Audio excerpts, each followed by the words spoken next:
misconception that I feel is absolutely crucial to Mythbust is this idea that removing a criminalised parent from a child's life must be what's best for them. Because in a lot of cases, actually, the opposite is true. And I'm going to give you 3 reasons for that. Why should you listen to a word that comes out of the mouth of the squeaky Scottish girl? I'm a qualified clinician in child psychology, and I grew up with a parent in prison myself. I've seen this assumption in like a lot of different forms. Child's better off without them. Children shouldn't be allowed to visit prisons. Not fit to be parents. This isn't just misinformed, it is stigmatising.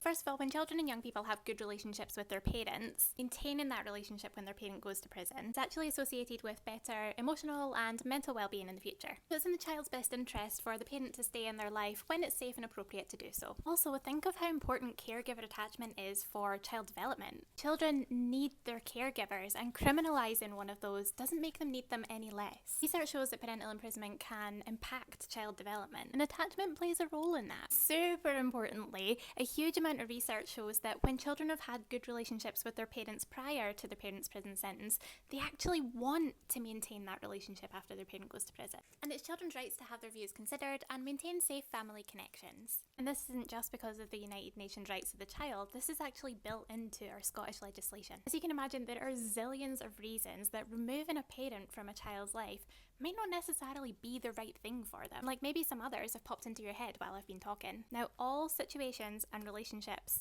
are so unique, but it is very damaging to assume that removing a parent from a child's life is going to be best for them. And ultimately, to the child, a loss is a loss regardless of what led to it. And we can't pretend that there's no consequences to that, especially when research tells us that there is. There's no one size fits all. Each child will need something slightly different, but we cannot assume that removing a caregiver is always the right way, because it's just not.